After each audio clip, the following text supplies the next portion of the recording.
জুলাই আগস্টের গণ অভ্যুত্থানে গণহত্যার ঘটনায় শেখ হাসিনা সহ জড়িতদের গুরুত্বপূর্ণ কল রেকর্ড হাতে পেয়েছে প্রসিকিউশন।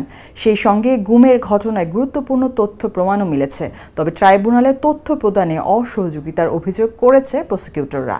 আজ সোমবার দুপুরে আন্তর্জাতিক অপরাধ ট্রাইব্যুনালে গণহত্যার গুরুত্বপূর্ণ কল রেকর্ড ও গুমের তথ্য প্রমাণ পাওয়ার কথা জানিয়েছেন প্রসিকিউটর তানভীর হাসান জোহা ও বিএম সুলতান মাহমুদ। পরে ব্রিফিংয়ে প্রসিকিউটর তানভীর জোহা গণমাধ্যমকে বলেন, গুমের গুরুত্বপূর্ণ তথ্য প্রমাণ মিলেছে।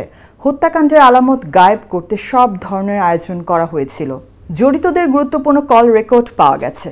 প্রসঙ্গত, আন্তর্জাতিক অপরাধ ট্রাইব্যুনালে জুলাই আগস্ট হত্যাকাণ্ডের ঘটনায় মানবতা বিরোধী অপরাধের বিচার চলছে। প্রথমে কোটা ও পরে সরকার পতনের আন্দোলনকে কেন্দ্র করে গত জুলাই ও আগস্ট মাসে বাংলাদেশে ঘটে যাওয়া হত্যাকাণ্ডকে গণহত্যা হিসেবে অভিহিত করা হচ্ছে। আন্দোলনে নিহতের সংখ্যা নিয়ে নানা মত থাকলেও এর প্রকৃত সংখ্যা এখনও নির্ধারণ করা যায়নি। তবে স্বাস্থ্য ও পরিবার কল্যাণ মন্ত্রণালয়ের একটি তালিকা অনুযায়ী নিহতের সংখ্যা 708। নিহতের সংখ্যা নির্ধারণে তালিকা তৈরির কাজ চলমান। গণ অভ্যুত্থানে গত 5 আগস্ট পতন হয় আওয়ামী লীগ সরকারের।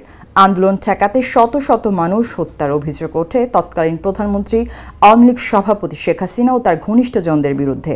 ট্রাইব্যুনালে শেখ হাসিনা সহ অন্যদের বিরুদ্ধে কবে নাগাদ মানবতা বিরোধী অপরাধের আনুষ্ঠানিক বিচার শুরু হবে তা নিয়ে দেশ বিদেশে আলোচনা ও কৌতূহল রয়েছে। বিষয়টি নিয়ে আন্তর্জাতিক অপরাধ ট্রাইব্যুনালের অন্তত 4 জন প্রসিকিউটর এবং ট্রাইব্যুনালের তদন্ত সংস্থার সংশ্লিষ্টদের সঙ্গে কথা বলেছে। আলাপকালে তদন্ত কাজের সর্বশেষ অগ্রগতি, বিচার শুরুর সময় ও প্রক্রিয়া এবং শুনানি শেষে রায় কবে নাগাদ হতে পারে সেসব বিষয়ে কিছু ধারণা পাওয়া গেছে। প্রসিকিউটররা বলেছেন, কাঙ্ক্ষিত সময়ে তদন্ত প্রতিবেদন পাওয়া গেলে আগামী এপ্রিলে শেখ হাসিনার বিরুদ্ধে বিচার শুরু হতে পারে। এরপর কয়েক মাসের মধ্যে সাক্ষ্য গ্রহণ ও যুক্তিতর্কে শুনানি শেষ করবেন তারা। আর এসব ধাপ শেষে 2025 সালের শেষের দিকে রায় আশা করছেন তারা। প্রসিকিউটরদের ভাষ্য, জুলাই আগস্ট গণহত্যার নিউক্লিয়াস শেখ হাসিনা, এমনটি ধরে নিয়ে তারা মামলার বিচারে অগ্রাধিকার দেওয়া হচ্ছে সবচেয়ে বেশি। আপাতত মানবতা বিরোধী অপরাধে 3টি মামলার উপর সর্বোচ্চ গুরুত্ব দিয়ে বিচার নিষ্পত্তির কার্যক্রম চলছে। একটি মামলায় শেখ হাসিনা একমাত্র আসামি, আরেকটিতে তার সরকারের মন্ত্রী, প্রতিমন্ত্রী, আওয়ামী লীগের শীর্ষ পর্যায়ের নেতা, অবসরপ্রাপ্ত বিচারক ও সাবেক আমলাসহ আসামি 46 জন। অগ্রাধিকার পাওয়া আরেকটি মামলায় সেনাবাহিনী ও পুলিশের সাবেক ঊর্ধ্বতন কর্মকর্তা সহ আসামি 27 জন। প্রসিকিউশনের আবেদনের পরিপ্রেক্ষিতে গত 17 অক্টোবর শেখ হাসিনার বিরুদ্ধে গ্রেপ্তারি পরোয়ানা জারির আদেশ দেয় ট্রাইব্যুনাল। একই দিনে আওয়ামী লীগ সাধারণ সম্পাদক এবং সাবেক সড়ক পরিবহন ও সেতু মন্ত্রী ওবায়দুল কাদের সহ 46 জনের বিরুদ্ধে গ্রেপ্তারি পরোয়ানা জারির আদেশ হয় ট্রাইব্যুনাল থেকে।